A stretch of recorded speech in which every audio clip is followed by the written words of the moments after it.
When I feel pain, as soon as I can, I look at it as a sacred doorway. Once you start to experience where this world loosens its grip on your soul, you start to see it as an invitation, something much more important to go back inside. There are healers on this planet with the power to soften the suffering of mankind, yet they have remained in the recesses of the world, abused, discarded, and labeled as trash. This is The Touch of a Mustang. I am your host, Shalise Clough, and I'm here to tell the story of wild horses, Mustangs, and the humans who are discovering and sharing their gifts while working to protect their well-being and preserve their spirit, so this divine power won't be lost. Join us on this quest with the Wild Mustang.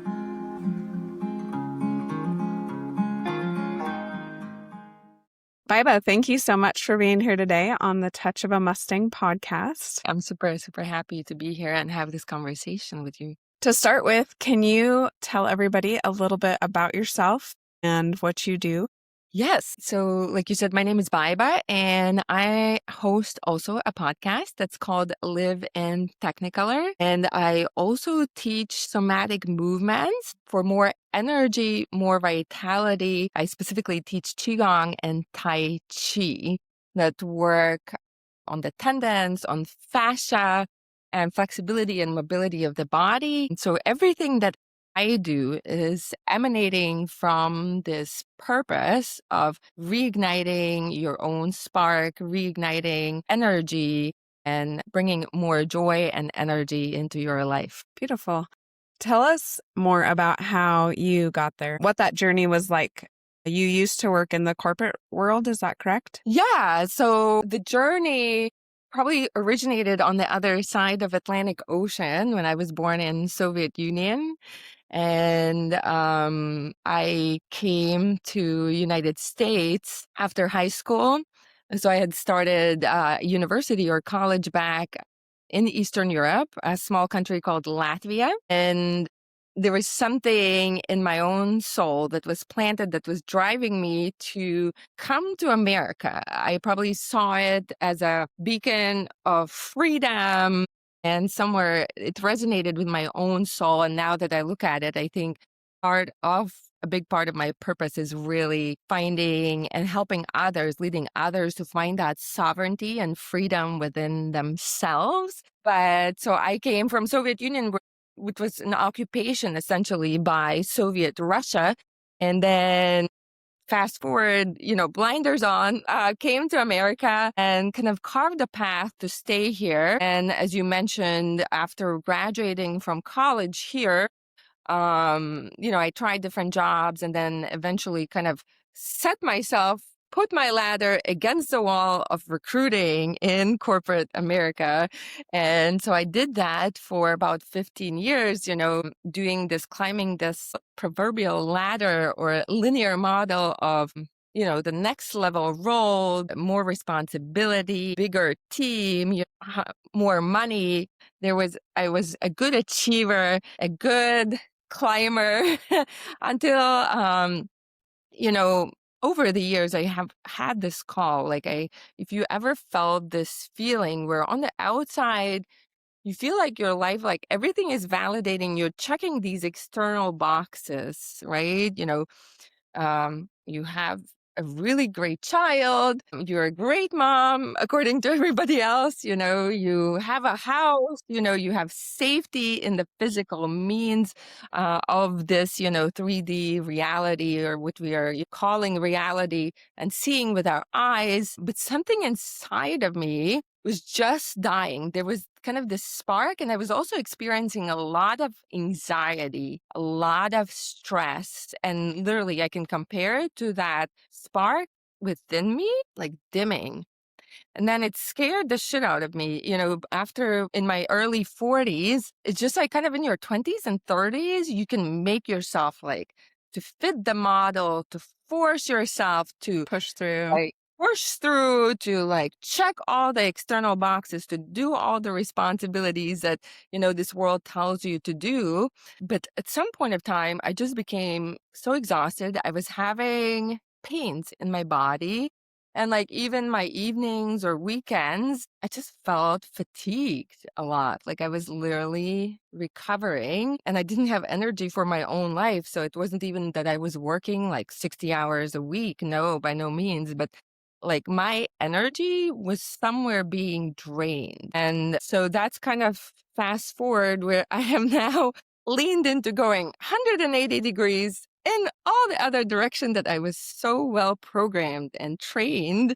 And so I turned into a fire. And also through that process, I realized that I love podcasting. I love interviewing people. And I also love kind of teaching the somatic movements and deepened into a life of my own making, essentially. What was that like in the beginning? You said you kind of followed this feeling you have internally to come to the United States. How you were a young adult when this happened? Is that correct? Yeah, I was 19. I didn't have any support. It was kind of like completely coming to not only Europe is a different system, in a way that it's organized, but also for the first 9 years, I was living under a completely different reality that many people have not seen, even different from Yeah. Western Europe. And then something inside of me was just like, that was really my soul driving me, because there was no logical explanation. My grandmothers could have never even conceptualized an idea, right, when living behind the Iron Curtain, that it would be even a possibility. So, yeah, it was definitely not a rational, logical. What was that change like going from your home country to coming to the United States and doing it when you're young and, like you say, not necessarily a lot of support, but something you felt like you should do still? Yeah, I mean, I was crazy, as you can call it. I mean, it was heart wide open, and it was literally following what was built in my own essence, in my own something that I came here to do. And it was a part of my journey because, I mean, it was just a journey of tremendous courage, and I wasn't really overthinking, over analyzing.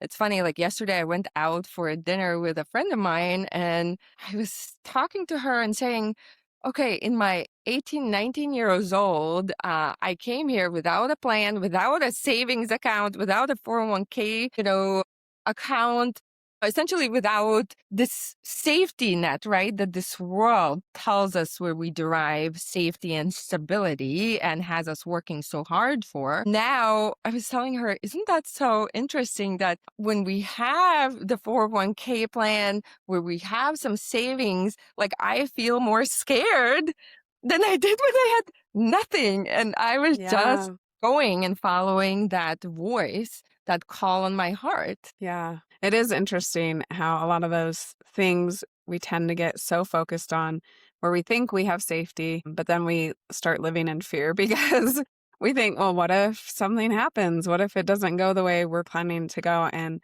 I think that can be a big reason why we make a lot of our decisions. Did you find that that came into your life as you began building up and having money to do things and having a home and having a job, that fear started to kind of direct how you made your decisions versus when you were younger? Yeah, because like I had no plan A or plan B or plan C. I didn't know. It was literally putting your one foot in front of the other. And there was no overthinking, not that looping.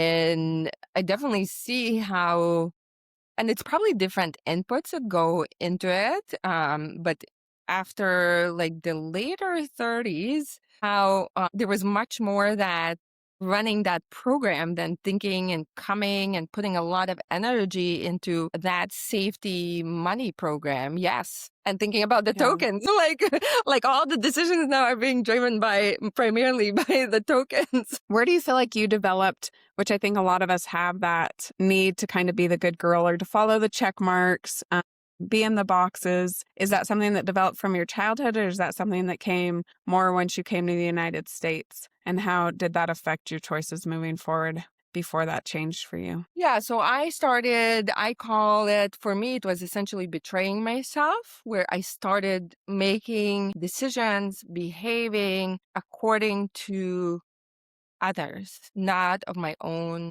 soul and my own guidance, starting from 5 years old, I would say. And that was now that I look back at it, it was definitely driven by safety, right? To the need to stay safe and survive. And I developed all these like high achieving mechanisms doing despite being tired, right? Forcing, being even tough. I was so tough on myself. And that, of course, has cascading effects because when you're driving yourself hard, you are driving others hard. and Yeah. uh, yeah, and I definitely had a narcissistic father, so that kind of came that survival need to kind of escape emotional backlash, emotional cruelty. And as a little kid, you just want to stay safe, you want to stay out of that tension, so a lot of those mechanisms were developed. And I don't know, of course, if I came here and at what point of time they were developed, but I do see, kind of looking back, that it was probably about like that age of 5 years old that I started betraying and more kind of focusing on the outside, pleasing the outside, and obviously also controlling, because you kind of feel like you have to control certain things on the outside to stay safe and to survive. Yeah.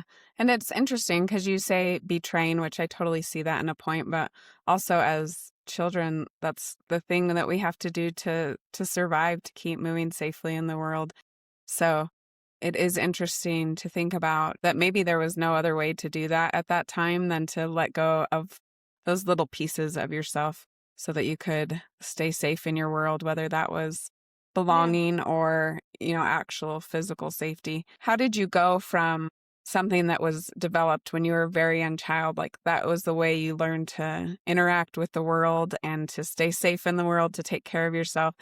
How did you make that leap from following those check marks to going back to saying, okay, I know intuitively that there's something else that's going to be better for me and I'm going to start following that instead? Yeah. I mean, it's been a journey of 4 decades pretty much. Yeah. So, I wasn't one leap. I know that we're so trained in this linear model to go from point A to B. Like, what was the one thing that made the difference? And at least my experience has not been that way. So I would say that I started being aware that I feel deeply unhappy inside, dissatisfied, the dissatisfaction was running, starting from my 20s. And that's where I probably started the seeking journey, the seeking in the different teachings, the seeking in different gurus, the seeking in different courses, the seeking in different books, you name it. I bought it,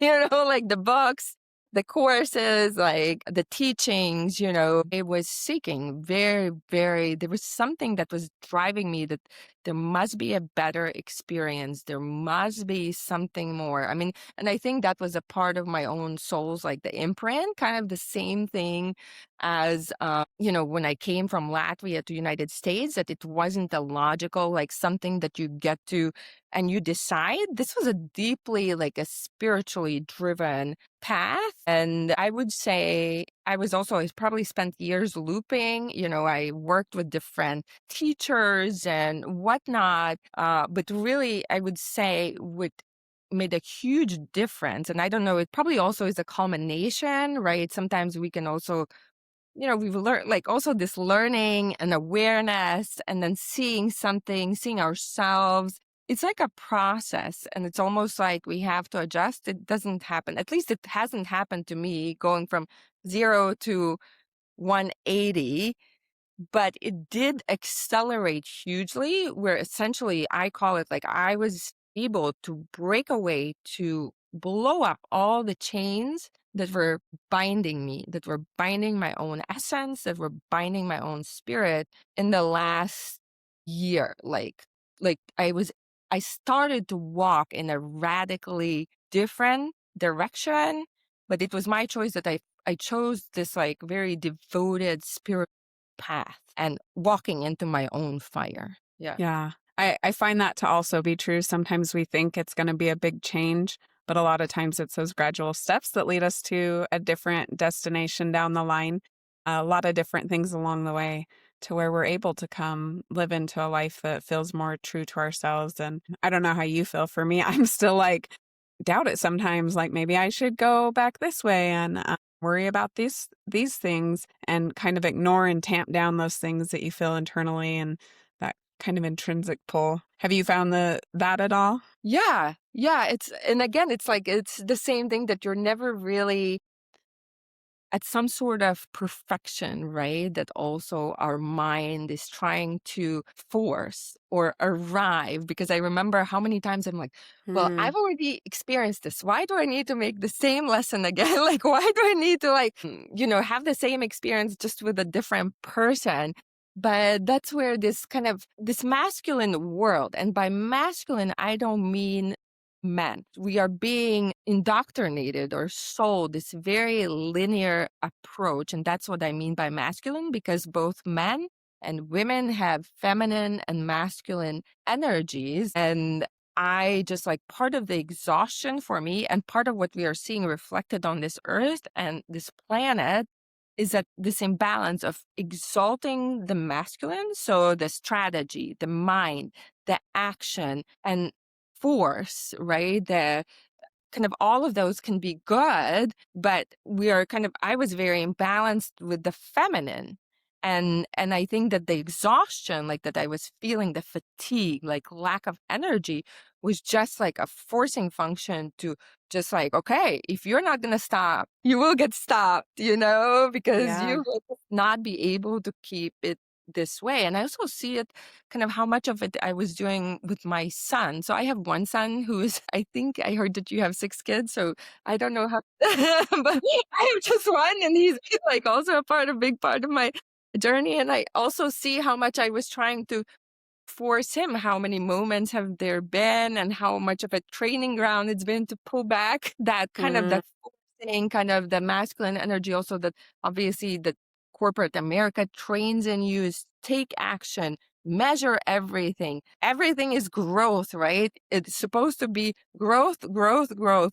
But the feminine and the nature, like the creek is not always flowing from point A to point B in the most direct way. And the same we feel like with our own journey. And I think we Hmm. also compare our journey to others. And I also find myself, what you said, it's also like when we look around, we look at the Instagram, but I should be there, or this person is there. Yeah. And so easy today to compare and wonder, like, am I doing something wrong? Should I be doing things differently? Yeah. Yeah. So understanding also part of it is I still feel, sometimes like the questioning or the doubt. But when I do, I no longer look outward, and I'm no longer rattled by it. Like I turn back into me, into my own soul, into my own essence. Yeah. What are some ways that you do that? Like if you find yourself drifting a little bit into being pulled back that way, and a lot of the stuff that we're surrounded by, the measuring, the Mhm. growing in the right way, trying to find the most direct route. What are some things that you do to kind of pull back away from that again and to go back into the things that you found to be helpful? Yeah. So one of the biggest things that I've found to be helpful is to actually sit and feel, like to go, because like the mind is so smart, and it's also that we are so trained to bow to our mind. And the mind has so much knowledge, and the more knowledge it has, the better it feels. The more Yeah. important and right and righteous it feels. Hmm. So, a big part of my journey and what I do is actually connecting with my heart and feeling what is coming up. Like, it's more than, in my body, but part of it is feeling what's coming in my body. But, like, what is the experience of my being? And turning into that, instead of like I no longer like are seeking from the external teachings and kind of that I answers outside of me, but then as soon as I feel something bubbling up, turning inward and actually like getting, so the knowing yourself is one of the most trait probably everybody knows, like that saying, know thyself. Hmm. but we do everything to not know ourselves. We Yeah. do everything to look outside of ourselves. So it Yeah. sounds very simple, but I find that for me, that practice has made the biggest difference, and I keep coming back to it every day. Yeah. Do you have something specific that you do on a daily basis to kind of allow space for, to not get rid of some of the outside voices and to focus back in on some of those internal feelings and voices? Yeah, so for me, walking definitely is one of those things. Like, I love being in nature. That's why I love how you talk about horses. And I think for many people, that is a strong connection, a strong grounding point, because a horse is not like scrolling social media, right? The horse is not all discombobulated, agitated. I mean, obviously, they can be agitated too, but not in a way that we worked ourselves, in the levels of anxiety and everything. And so me, nature is definitely one of the direct gateways to bring it down, to center. Yeah. Another can be like having a cup of coffee, right, in the morning, but not bringing your phone. Is essentially, it's like Yeah. how many times, and I can even do it when I drive my car, like, it's like how often can you turn back from the outside, right, into you and below just a chatter of that mind. And like sometimes when you write it down, then you're like, oh my God, this insanity has no endpoint. And you start like noticing like all the things, right, that are running through the mind. And like even now, right, there can be a lot of fear, right, a lot of different thought forms, perspectives that are being presented that can really easily grab onto your energy. And when you start like all the anxiety and fear that can bubble up or be stirred up, like if you like literally, if I start writing it down, for example, they will reset the money system or, like this, what will happen like with the prices and everything. And then you're like, start thinking, where do these thought forms get you going? Like, okay, now I need to like buy this and I don't know like what will happen. And I need to, maybe do all of these things ahead of time. But then you realize that as you start writing them down, there's literally no end to what you need to do. And it's impossible. And then I was like, oh my God, this is the old programming, old conditioning, that the good girl conditioning or even a good corporate employee conditioning, that you think ahead, you plan ahead, right? You are so smart Mm-hmm. and so clever. Yeah. And it does become so consuming because you're right. It's just never ending. There's always another thing to think ahead for and plan for and take you out of the moment that you're in and the reality that you're living in. Like even being in the presence of a horse. And before we started recording, my niece, little niece, I was telling you about, like she's in Latvia and she just like loves horses. And nobody in our family really is drawn to horses like that. And she just had a birthday with the horses. So I can see, I also have, been around horses and I can see how, like, it's finding those anchors for yourself, right? Because there's no one right or wrong recipe or one way, but I can Mm, totally see how that can be a huge grounding ceremony, like way, gateway, opening. yeah, they definitely do. They get you out of they get you out of your head into the present moment in a Yeah. pretty incredible way. Yeah. Yeah. It's so beautiful. Yeah. They're pretty awesome. You need to find a chance to get around some horses. I think you'll enjoy it. You talked some about having anxiety and struggling with anxiety. What are some things that you found were effective in moving out of that state of, that constant. Yeah. I mean, I'll tell you, and I'll tell you what it was for me. So for me, it was, I think the anxieties, the dissatisfactions, even all these like dark nights of the soul, when I was talking about turning into the fire of you. So that's highly spiritual, like it's a devotional path to activating your own essence. Depending on your belief system, it can also be called like connecting with the Holy Spirit that is animating you, or the Christed essence It really, the words do not matter, but once you are there, you know it. It's an unmistakable experience of feeling. You can also say the love of your father. It's just like this complete overtaking state of being where you know that you are so loved. And I get chills in my body as I'm saying this, and where I knew that nothing in this world, no person, no experience, no highlight, no travel high, nothing will come close to comparing that you know that you are complete. So I would say for me, that is what took away.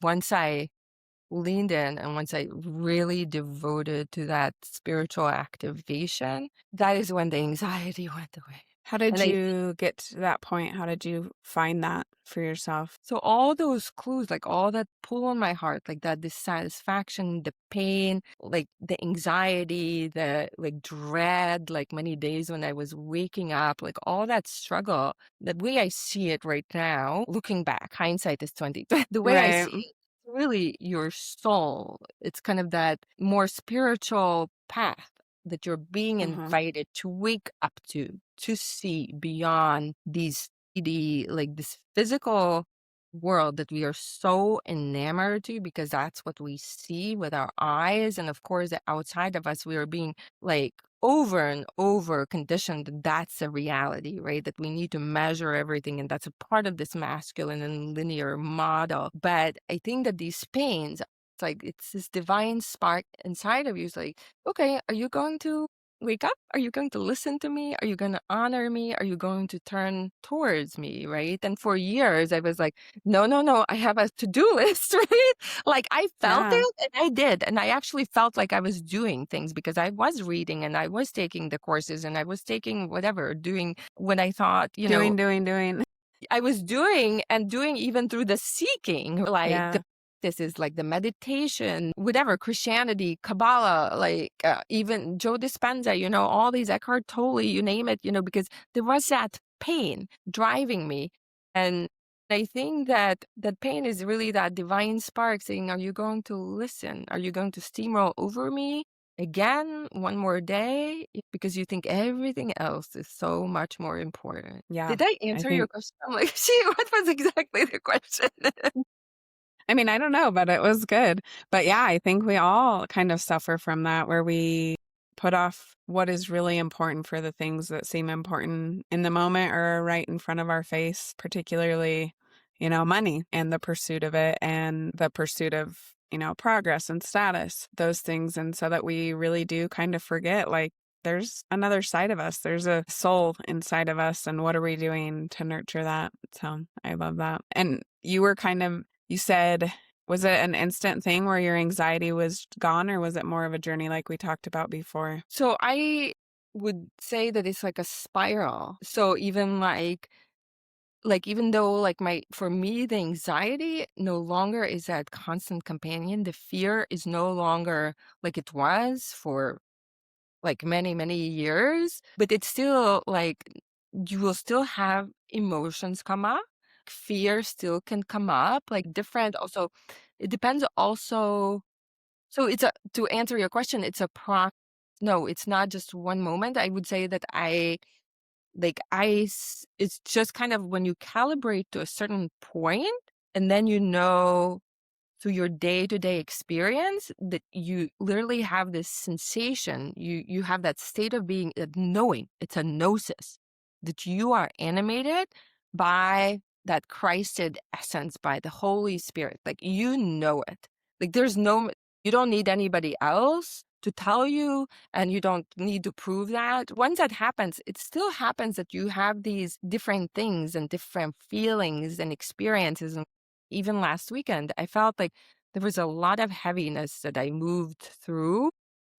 I just continue using my own tools because what I do is I actually now mentor people who are devoted to their own path of expressing and living a life in harmony with their own soul, right? Not just oh, I want to manifest this or like a car, a house or whatever, but like your soul is so unique. your soul does not care. I'm sorry, anything about those things. And it's not just like we're being sold this like McDonald's version of manifestation, leaving out like a deeply spiritual other path, or that it is literally turning into the underworld also of your own like emotions, of your heart, of your pains.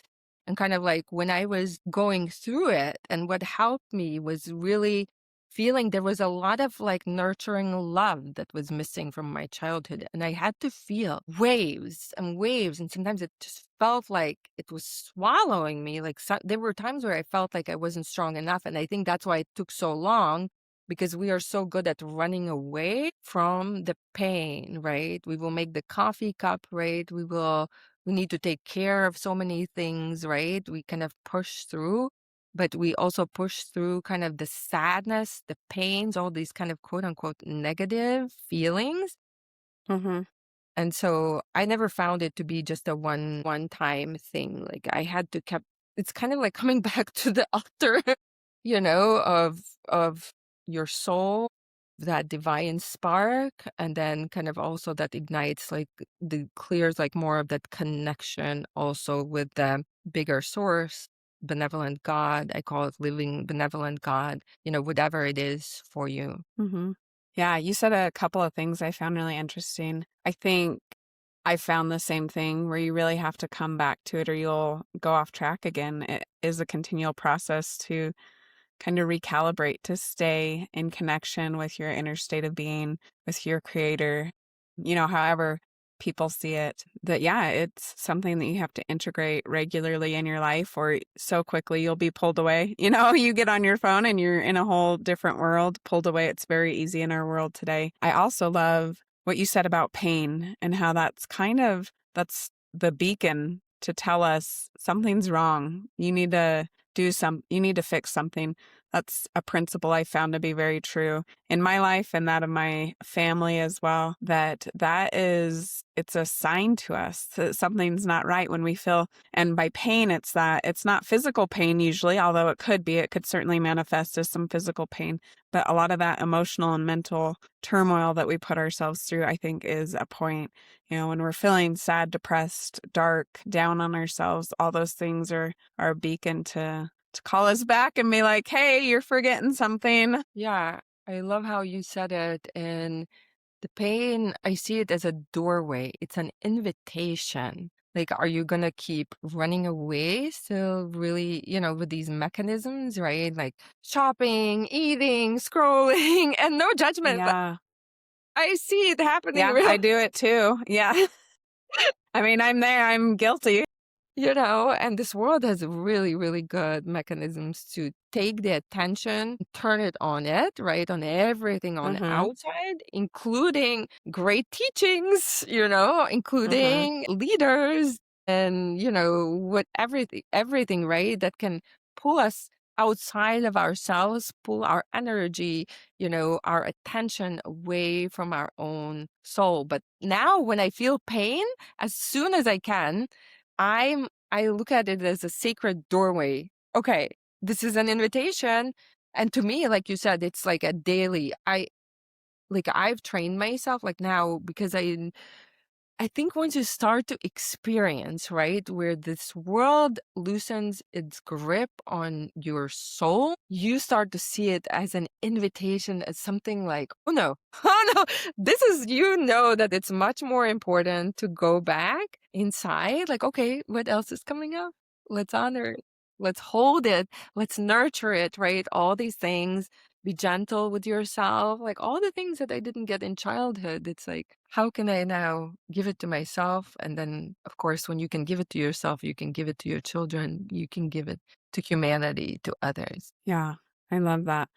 Talk to us more about that, about how you brought more of the feminine into your life, and tell us what exactly you see for that. We've seen the masculine's kind of growth measurement, progress, those types of things.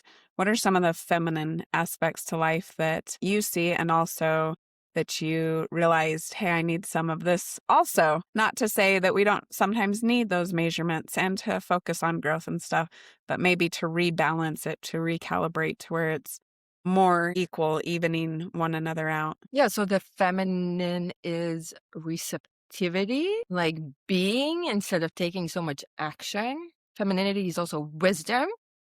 Right. So that gnosis, like that is more like the heart and wisdom of your essence, not just a logical. You know how sometimes you might be like thinking of something and you're trying so hard to figure it out, right? You can make all of the lists and you're like going in circles, asking all your friends, or your partner or, whoever you ask, and then if you like disconnect from it, like then like the next day or whatever, in some moment in the shower or with a horse or in nature, right? The answer, the knowing just comes. Mm-hmm. Yeah. And Yeah, that definitely that happens. is wisdom. That is like a knowing that is feminine. Femininity is also fire. Like, like mama bear, like she will protect her Yeah. kids. Femininity is also not like we're being sold a bunch of garbage to about like this. It's only like there is that softness, that receptivity, the gentleness, not rushing into action, actually like resting, taking care of yourself, nurturing, right? You nurture, like I love nurturing my son, I love taking care and making my friends happy, cooking something, baking something, buying, just, the how happy you are when your kid is happy, right? Because you Yeah. give something that delights them. It's also very, very fiery, protective, and fierce. I mean, like we go through so much pain and labor. I mean, so it's a tremendous internal strength. I think Mm. horses probably also exhibit like a lot of that, uh, of that as well. So, and I think that like a balance, like so, what also the initially what happened to me is that I saw how much I was running in the masculine, and that was what had exhausted me. It's just taking action, but for me, initially it was like a lot of rest. So it's almost like the pendulum had to swing to compensate in the other way, like to catch a breath, to regenerate. Because like another thing about activating your own essence, and hearing your own soul, you have to have strength. You have to have enough energy within your body. Because if you're constantly stressed, if you're constantly, right, you're doing, and you feel tired and fatigued, there's not enough energy really to pierce through, to go, to turn into that fire, to feel those crappy emotions and feelings, and to make that activation. At least that was my experience. Yeah, I agree, especially with the brushing emotions or covering them up with other things. We talked about a lot of the things that are really easy to cover them up to where they just never are able to move through us. And also that idea of rest. That's something that we don't talk a lot about in our culture, our society, or if it is rest, it's like go and watch a movie or something, which is It's not still an action. necessarily rest, or leisure. But yeah, if we really look at rest as really just allowing ourselves to settle and to like really just have space to fill the soul and to fill our needs, whether that's, sitting and watching birds, or I've definitely also felt the way nature can kind of restore you, where it gives you peace from all the world. You don't have all those stimulation coming in, and you can really rest your mind and your soul and your spirit a little bit, so that it does have that room for you to gain that wisdom, which I found the same thing where you're out in nature, or for me with horses, and all of a sudden you get like, oh, there's the answer to my problems that I've been, circling around and studying and trying to write out, and here's the answer. That's definitely something I experience for sure as well. Yeah, yeah. What are some things that you encourage other people to do to find their feminine side, to find their soul, to be able to start hearing that voice again that a lot of us have like dampened and ignored and maybe even pretended wasn't there, or we didn't really feel it? What are some things you recommend to people that you work with, that you mentor?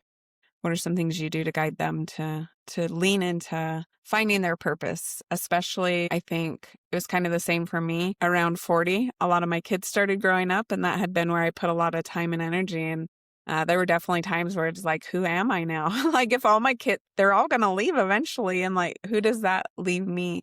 So I think we all face those points where we kind of need to reassess, like, what is my purpose in life? What is my soul trying to tell me and guide me towards? One kind of fun and playful process you can introduce is taking a look at, well, first of all, just take stock of how much of your day is spent doing truly what you want and how much of your day is spent on responsibilities. But if you could outsource, if you could choose not to do them, you wouldn't really care less to put your life force behind, like truly and honestly. And you don't have to announce it. And then from that, because the answer will also depend on each person and where they're at. So this is a very individual process. And that's why I work with people one on one. So, like, let's say if somebody's exhausted and tired and stressed and anxious all the time and they're in like a lot of reactivity, then the first is a physical, like, you will have to recharge. You will have to start with like just the basics, right? Like sleeping, going outside Yeah. for walks, like maybe moving your body, maybe it's just sitting and doing nothing, right? Um, Literally like regenerating on the physical level. But let's say, you have decent amount of energy, you don't feel like exhausted or fatigued, then can you start introducing an hour? I would say probably at least an hour a day, and just notice how your mind is like, oh, I don't have enough time. Like, this is a program, this is a conditioning that's running very loud throughout the psyche of the Western world. I mean, I don't know, maybe it's also beyond, but I've lived, I can say Yeah. my mom is still running that program. I still look at myself and like, okay, these are the echoes of the good old program, you know? Yeah. And it's like the mind will protest it and it seems so real. And how can you start building in a practice of every day carving out, like, let's say an hour of doing what you feel like? So spontaneity. Mm, Because like once you've been conditioned to be responsible and be a good achiever, a good all these things, highly functioning or surviving in this society. At least I was doing most of the things. I wasn't doing anything that I felt like, or very little. And that is like a beautiful way of starting to actually create space to pay attention, to hear, to kind of also even that knowing bubble up those answers. But literally, like I don't mean like sitting on the phone, the phone, yeah. Not but the phone. Yeah. like starting to plug in to creating that space of playfulness and hearing and listening, and then just following, like starting to hear and follow a little bit of an instinct of what comes through. Yeah. I love that. And I found that, like, I knew those things were important, but it was hard for me to do them without feeling guilty that I should be doing something else, going back to that programming where you should always be doing something that has results. And a lot of times those things maybe don't really have results. It's just the time that is the result and the nourishment that you're getting that's the result, which isn't as easily to measure as if you're like, I just cleaned the kitchen or I just went to work for 3 hours and earned money for my family, those type of things. So I found it can be really difficult to do that without feeling guilty, like it's not something you should be doing. So I love the idea that, like, no, this is also something that, not to ruin it, but is a should. It's something that's important that should be given priority to. And only in those, like, that will most likely be prepared. That this is why we also partly run away from it, that will come out. These voices talking about that you should be cleaning, you should like water the flowers, you should, the neurosis, but that will start, Yeah. like you will start, it's a part of the process, a part of this journey. If you truly want to create a life that is not only like checking the outside boxes, but actually the inside boxes, it will be a part of that journey. And it's not going to be all rosy and feel good. And the guilt and like that productivity program, like I still notice it. I still notice, like it, even how uncomfortable, how we want to force a timeline. We've done so much, and then I already sat or prayed or meditated or walked so much, so I should be here. So all of that will come up, but it's interesting that you can start to see also like a little bit of the insanity and all of that, and start to like when you look at a bird. Like the other day I was driving from teaching a class, and I was at a red light, and like I saw it was either an eagle or a hawk, the birds that are flying high above the tree line. And the bird was not flying like, again, in a straight line. The bird was like elevating, then descending. It was flying back and Yeah. forth. And where do we get this idea that now we will sit down, or we need to do every time or every day something that's productive and linear? I mean, like, it's insane. Like, and I'm just saying it I see the insanity in my own ways. Yeah. And I think that that bird is a beautiful analogy for life, that it's not a direct line. Like we ebb and flow, and what's good in one moment is not good in the next. And we need to shift direction and kind of be okay with going with the way life is taking us and accepting it, instead of trying so much to fight against it, also to feel like, no, I should be over here. And that's not where you are. And instead being, no, this is where I am. And I'm going to enjoy the view and what's going on and the struggle even sometimes. So I like that analogy a lot, and just that visual of the bird flying and how it can relate to our lives, something we can tune into nature that we can kind of take into our life that doesn't always have to be a straight line, probably won't be a straight line as much as we would like it to be. Yeah. Yeah, exactly. And also not need like you honor your own truth, like your own knowing that comes from you. You're so, conditioned, and sometimes also we want to make like one truth an absolute truth, but that, like, not to be so rigid to, and attached to these beliefs and some kind of frameworks. You might get one knowing, and then, you will get a different perspective, just Yeah. like the bird, like when you descend and you're within the trees, right? That's why, you don't see as clearly sometimes as you're up, if you've climbed a mountain, right? And, or driven up, right? And when you get to a certain elevation, and that's kind of going back to when we talked about creating that space, when, we talked about different practices or gateways, right? To that connection with yourself. That connection allows you to be that bird, right? Where you can elevate above the noise, and kind of widen your own perspective and aperture. Because when you're in the trees, all you can see is like sometimes, like here in North Carolina, you can't even walk through the forest because it's like so dense. Hmm. Where I come from Northeastern Europe, like you could go, like the trees were, but there was a lot of space to walk in the woods. Here it's all like bushes and like it's all overgrown, like a jungle.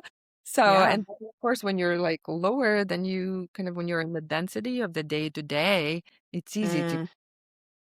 Yeah, and there's so much you can't see. Yeah, and I think that's also a really great point that we like to. I definitely was taught to see black and white, right and wrong, very clear and stark. And I think the truth is that what is right in one situation for one person may not be the same, often isn't the same for another person in another situation. I think that's something we talk about a lot with horses. There's a lot of rules that are kind of set in stone that are really being questioned now. And it's the same idea that, one person may want to live this certain way with horses, and another person may live totally different, and both can be okay and good. There's not that black and white, right or wrong, that sometimes we become so dedicated to that we're torturing ourselves with because it doesn't feel aligned, but it's what we were taught, or it's the boxes that we were told we should check. And we can kind of feel like it's not right for us, even though that's what we've been told our whole life, that this is the right pathway. Yeah, and sometimes that's the hardest because it seems like everybody else is, we don't even have to be told. Like it seems like that's what everybody else is doing or modeling for us, Yeah. right? And I would say the path to go inward, like this spiritual path of like hearing and honoring a divine spark within you, is a path of that many people don't walk. So that is also why it can be a hard one and, won't be necessarily reinforced Hmm. by people around you, or you won't see that much. And that's why it's also can be a very difficult path, like to feel the pains, to feel like, I mean, this is a tough world. I mean, like even many people who thought that they, were provided for, they had the housing, they had the food, like even the scars that like the lack of nurturing love and attunement leaves like deep, deep wounds. So yeah, it's like have the gentleness, the love, and just a lot of grace for yourself Yeah. wherever. That is beautiful because I don't think any of us leave this life unscathed, unwounded, whatever form those might take on, which can be so vast and various. But yeah, just the idea that it's okay to heal and nurture and to take care of yourself. I think we tend to really undervalue like that self-nurturing that you've talked a lot about. That yeah, like it's okay and good and necessary even to nurture yourself, to show that same love and care that you would for your child, or the effort and energy you're putting into your job or your friendships, whatever it may be where you're really committed. Like you need to have equal amounts turned inward to yourself. Yeah, because the action that you will take, you probably have seen like the action that I've taken from when I'm stressed, reactive, impatient, tired is very different than when I'm coherent, when I'm coming from that alignment of my heart, my soul, and only then taking action. Yeah, it will be very, very different when you love Yeah, yourself, when you give that grace to yourself. very different reactions. How has couple things I still want to talk about. You work a lot with movement now, right? With the work that you do. Talk a little bit about that and how we can find healing or even attunement and alignment there through movement. Yeah, so our body, right, there's these things that also are not very widely taught, is that tendons, like how important it is to stretch and move your joints. So the movement practice, the somatic movement practice that I teach is gentle. It's moving all the joints. It's also called in Qigong oiling the joints. So it's so important to move small joints to little joints to maintain mobility throughout, old age, because even we are being sold this idea that somehow old age means that you are in the hospital or you are immobile, but that's not true. Doesn't need to be. It doesn't need to be. And I've seen, of course, different examples in what sedentary lifestyle looks like because I also teach at senior living homes. And so I teach the kind of movement where you're building strength through flexibility, through it's a moving meditation. So it's turning 180 to the programming of push yourself harder, no pain, no gain. No, pain means stop. So and it's moving your fascia, rehydrating your fascia because our mechanism, the body, the plasma, the electric, like they're much more sophisticated processes going on than just some sort of like a chemical or, reductionist kind of approach, let's just build strong muscles. Fascia wraps around, that's connective tissue that wraps around through all your organs, through your tissues, through your joints. How much do you hear taught about fascia, right? No, Not not much. much. So like I really so my own fatigue and pains in my body, I could not do like these hardcore exercises. So for me it was a part of my own healing journey and regaining strength through more fluid, gentle movements. And have you found that while it has a physical impact, that it also has a mental, emotional impact? Yeah, I think that I feel so much better, so much different, so much like I can connect more to that sense of aliveness and joy if I'm also moving. And for me, Yeah. after 40, I was getting back pains. Like I could not, like walking, I've always been like dedicated to walking. Like to me, that was like that centering. I needed it, like to come down from all the discombobulation of the day to day. So Yeah. I always like walked for like a good hour probably every day. But then after 40, somehow it was no longer enough. Like I could like lean over, clean a bathtub, and like then have back pain. Yeah.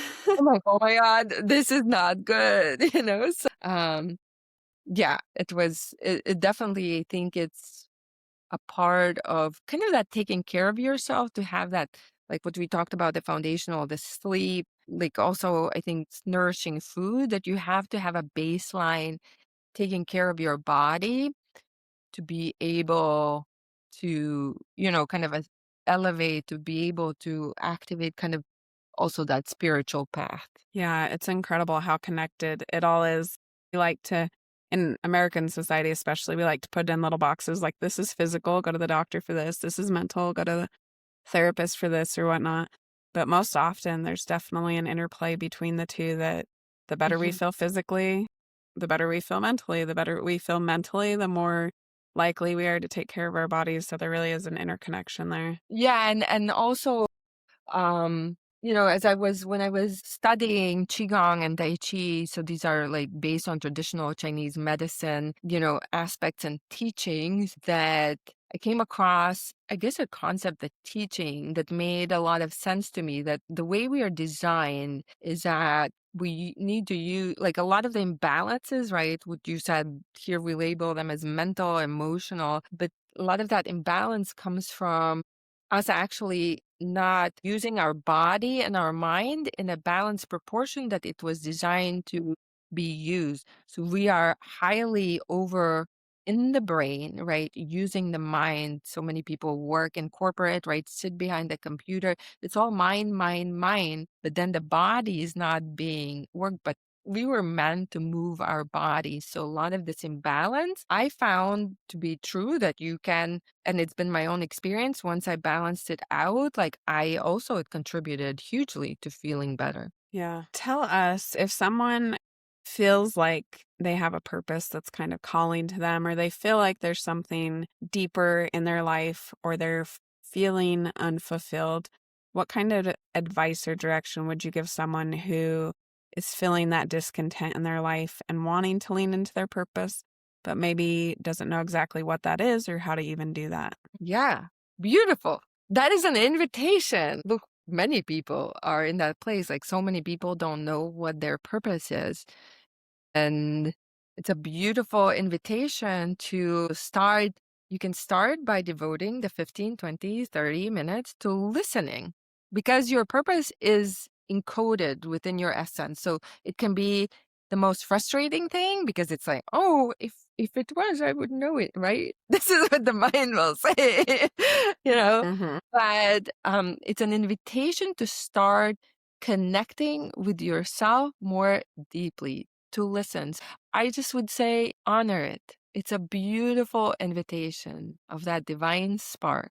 So just start honoring it a little more and listening a little more. Yeah. Do you have advice for people who maybe struggle because they feel like they can't follow their purpose because they need to take care of their physical needs, have a house, pay rent, all those things, have gas? Yeah. I mean, it's probably pretty layered, and it's just like one of the things, right? So part of a lot of that narrative is not true, right? But the mind will tell you that it is.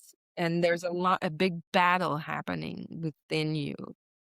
And you can see like the like I saw the crazy making happening in my own head. It's like, and this is when I wrote it down. I'm like, oh my God, like this is like a battle of like, and this is all happening Yeah. inside of me, like you don't have time, or you're sitting down, you should be doing all the things, but now, so Hmm. like literally like beating you up, right? And that's like Yeah. self inflicted, right? Or it seems it's just like it's exhausting. And sometimes it can be that pain that you said, that it's a beautiful invitation, if you can see it that way, of again, okay, turning back inward. Yeah. How has it changed your life moving from, being climbing the corporate ladder to now leaning into what you really feel called to do with your soul and honoring those voices more? I would say, I mean, you can't even, words are not good enough to describe the shift, that it's a base level when you, at least I feel, when I connect with it, right? There's still moments, right? It's not like this again. We have this like idea now it's 100% perfect or all the time, Right. We haven't made it. Still not figured out. this world puts claims on you for sure. And I think before the question you asked before, it's kind of when we have a lot of like, okay, maybe I know I should be doing something, but there's a lot of voices that are telling me, the legitimate, valid reasons why I can't, right? Just like Hmm. all these external chains, right, that have placed on your energy is like, okay, but when you're 80 years old, will you look back and say and feel what? Like, because the years, I mean, you probably know, like, with every decade, it's just like in your 20s and 30s, you're like, I have all the time in the world, right? Like, Yeah. I can still build my dream life, right?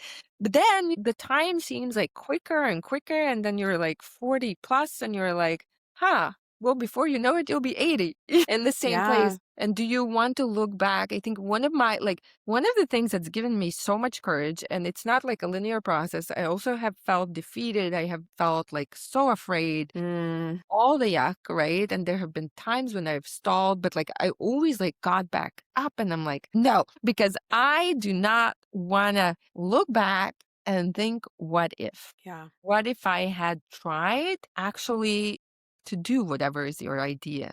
I mean, I've had the craziest ideas to start a painting business, like I started a podcast. I mean, I've done a lot of beta testing and um it's like, but even when you like, there's a huge satisfaction and fulfillment, even when you execute in the smallest of ways, like even if your idea is to have a horse, even if it is to go away and be around horses, it's just like taking those steps towards what is coming from your heart and soul. So I guess, just like that question, like, that regret was enough or can be enough of sometimes a driving force to like not give up and keep going. Yeah. And I think a really good point that you made there as well is that just because you're doing what feels more aligned with your soul doesn't mean it's easy all of a sudden, but it's just an easy path forward. Still comes with a lot of doubt and struggle. Have you found the same also, that it can be hard to keep going sometimes? Yeah, I mean, I have had many moments where like I was running away from my own pain and doing this internal process, and where I had all these, also experiences of fear, and sometimes like I felt like I can't get out of bed, like I can't face the day. And then what I can offer you as, I guess, a reason to keep leaning into kind of that devotional path of spiritual journey for yourself is that when you get to, how you hear in the books, like, all completeness, wholeness, you have to be whole to meet the person or whatever, but nobody, like, but that wholeness and completeness can sound like a cognitive concept, right? All these practices and all these invitations that life gives you that you can give to yourself, there comes a certain point, and it goes back to the question that you asked also, was that you in your state of being start to feel that wholeness, that's unmistakable, unshakable. So even though when this world will keep its bleep bleep, whatever, it's not an easy world to live in and to thrive in. But once you come home to yourself, there comes a point where you feel more euphoria, where you feel more joy, where you feel this enthusiasm, and your eyes are open to a different reality, like where the vividness and the brightness and the centeredness and the harmony, like you become that beacon, like, and that is an unshakable state of being where you are emanating coherence. So yes, you can sometimes, and sometimes in the beginning, when you kind of cross over or get to a certain point, there is wobble, but then there's less and less, like it's kind of like a spiral, but then you no longer are spiraling around the same circle. You're like kind of spiraling, right? And this life still gives you what it gives you, unfortunately, but you feel steady. You have become a lighthouse. And that's when you become that tuning fork, also where you can become that example for others. And it's even more, it's deeper than an example. You become a possibility for others to keep going, because I think that's the biggest part of my own purpose, is igniting and kind of keep flaming that spark, because I know how hard this world is, how harsh things, would happen, and how many things can happen to really take the wind out of your sails. And yes, we do have to survive and all of those things. And, like really bad and mean things happen in this world. So there's Yeah. definitely not like a absolute light in this world all time. But when you activate your own light to kind of, the way I see it, I never went to really church, or it wasn't like a religious kind of like a traditional sense of, a person who was raised that way. Soviet Union, about like the religion wasn't even allowed. So my parents, were never, it wasn't a practice, right? Right. Or like, again, words are not good enough. But through my own journey and my own truth, this is what I see that Jesus actually came here to teach, is how you activate the Holy Spirit within you. And this is where kind of that invitation that the kingdom of heaven is within you. But will you remember? Will you be brave enough to turn inward? Yeah. I do think that's so important for people to have that voice that is kind of saying there is a different way to do it. You don't have to follow this path that is less resistant to follow the box, follow the check boxes, do the typical path, that there are other ways to live and other tools and strategies that you can use. I think also, as you said, life can be really difficult. It is rough sometimes. There's some really hard things that we all will have to face at some point. How beautiful, though, that despite that, and even because of that difficulty, that's part of what contributes to our strength and leaning in to find that inner way of living and to reignite with our soul. Yeah. Yes. Yeah. Well, to wrap it up, can you tell everybody where they can find you if they want to listen to the podcast or take advantage of your services? Yes, come play with me. Live in Technicolor is a podcast name. It's on Apple and Spotify apps. And I'm also on Instagram, same name, Live in Technicolor with an underscore at the end. So come play with me in whatever form or fashion works for you. Beautiful. Well, thank you so much for being here. I loved our conversation. I think you have a lot of wisdom to offer because of the experiences you've been through. I think it's a place that a lot of people are going to face and hit that struggle. It's very common. I think we both experienced it around that midlife mark where you have to do some reanalysis of life and where that's going to go for you. But I think your voice out there is just wonderful. I'm definitely going to tune into the podcast and listen to it. I'm always looking for new good ones. So I'm really excited that we were able to connect and to be able to do this. And I think it's beautiful that you keep sharing your voice and your experience and the things that people can do to really make their life alive and vibrant and beautiful and everything that their soul is calling them to. Thank you so much for having me. And I just want to leave everybody with a reminder that you are so loved and you are more powerful than you can ever imagine. So keep going. Thank you for joining us and learning about horses that heal and the humans who help them. We hope you'll continue with us on this journey. We'd love for you to subscribe on your favorite platform and follow The Touch of a Mustang on any of the major social media outlets. Please share with your friends, anyone who loves horses, or anyone who might be struggling and could benefit from this message. If you have felt the healing power of horses or help them in their divinely appointed mission, please reach out. We want to hear your story. As we say goodbye, always remember that the horse is always there to help you heal. In my darkest moments, I felt entirely alone with nowhere to turn. If this is you, I want you to know The Touch of a Mustang has resources to help you, both free and paid. From our guided journal on emotional regulation to one-on-one coaching and mentorship, you are not alone. We are here to walk beside you. Visit thetouchofamustang.org to learn more.